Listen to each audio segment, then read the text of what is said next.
Oke kawan-kawan, jadi kali ini kita akan membahas sebuah pembahasan yang sering diucapkan oleh para mahasiswa-mahasiswa tingkat atas, yaitu jangan menjadi mahasiswa kupu-kupu. Oke, sebelum kita lebih jauh pembahasannya, kita harus tahu lebih dulu apa itu mahasiswa kupu-kupu. Mengapa mahasiswa kupu-kupu ini identik dengan para mahasiswa-mahasiswa baru? Jadi, kawan-kawan, mahasiswa kupu-kupu itu ialah sebuah atau kegiatan mahasiswa yang mana kegiatannya itu ialah pergi kuliah ke kampus, duduk di kelas, lalu pulang. Itulah aktivitas yang dilakukannya setiap hari. Sehingga seringkali mahasiswa dengan kegiatan seperti ini dikatakan sebagai mahasiswa kupu-kupu yang hanya sekedar pergi ke kampus, duduk di kelas, lalu pulang. Nah, kawan-kawan, jika kita melihat dari definisi mahasiswa kupu-kupu, apakah itu suatu ungkapan yang jelek kepada mereka yang hanya sekedar pergi kuliah, duduk di kampus, lalu pulang? Apakah benar sejelek itu pandangan orang-orang kepada mahasiswa kupu-kupu ini? Apakah mahasiswa kupu-kupu ini tidak bisa sukses? Apakah hanya sekedar mahasiswa yang aktif di kampus atau mengikuti organisasi saja yang akan sukses? Ini akan menjadi topik pembahasan kita pada kali ini. Ternyata kawan-kawan, menjadi mahasiswa kupu-kupu itu memiliki kelebihan dan memiliki kekurangannya.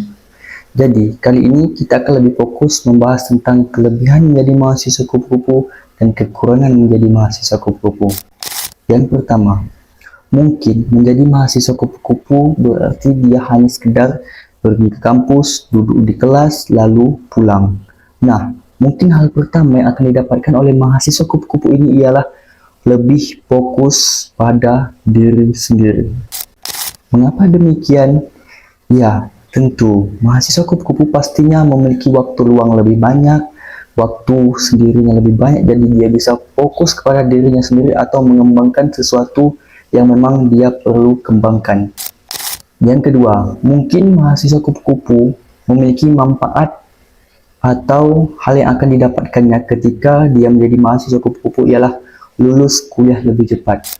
Mengapa demikian? Karena dengan dia menjadi mahasiswa kupu-kupu yang istilahnya hanya sekedar mengikuti alur, berarti dia bisa lulus lebih cepat. Apalagi dengan waktu renggang yang dia miliki, dia akan bisa mengambil mata kuliah lebih.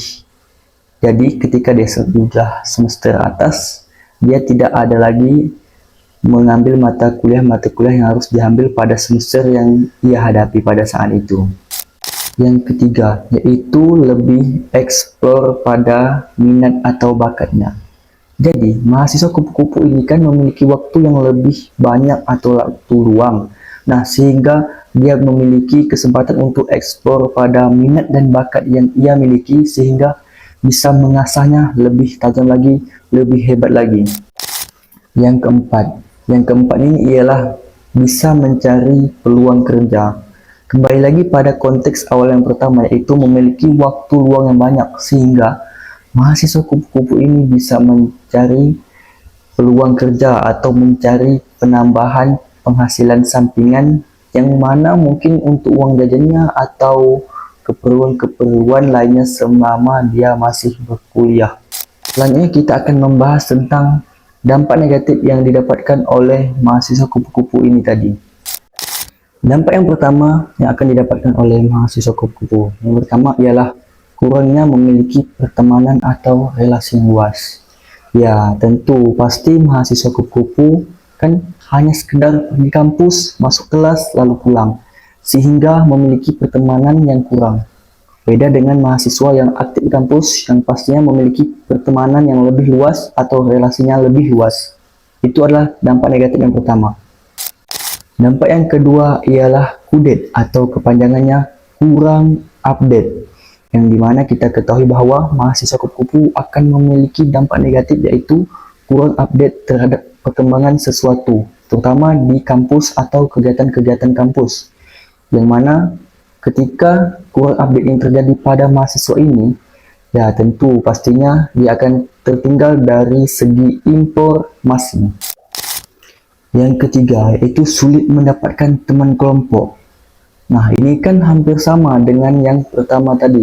Tetapi sulit mendapatkan teman kelompok ini seperti yang dimaksud bahwa kurangnya relasi yang ia miliki, sehingga apabila di dalam kelas atau di luar lah, dia akan kesulitan mendapatkan teman-teman kelompoknya, sehingga kurangnya pergaulan yang ia miliki. Maka itulah dampak ketiganya. Yang keempat yaitu bermalas-malasan. Mahasiswa kupu-kupu pada umumnya atau rata-rata aktivitas yang ia lakukan ialah sekedar di kampus, masuk kelas, lalu pulang. Ya tentu ketika pulang pasti dia akan bermalas-malasan. Walaupun terkadang dia telah menekankan untuk fokus pada pekerjaan tugas-tugas kuliah atau lebih fokus pada diri sendiri, tetapi rasa malas itu pasti akan muncul pada dirinya, sehingga akan berdampak negatif pada dirinya sendiri.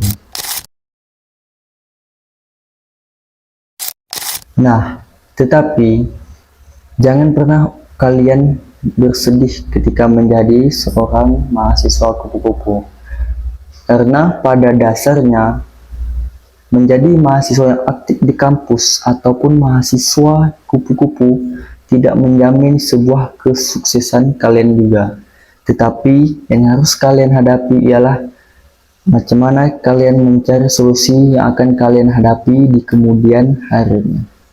Nah, menjadi mahasiswa kupu-kupu juga bisa menambahkan value jika kalian bisa beradaptasi atau bisa melihat peluang-peluang yang bisa kalian ambil.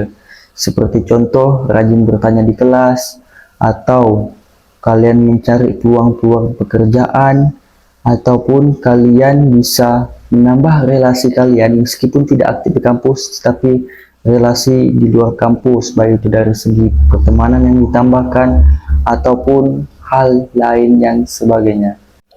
Carilah sebuah lingkungan yang bisa betul-betul mendukung kalian meskipun kalian tidak diaktif di kampus ataupun masuk organisasi manapun. Yang terpenting itu ialah kalian harus bisa beradaptasi dengan zaman yang terus berkembang hingga pada saat ini. Terima kasih.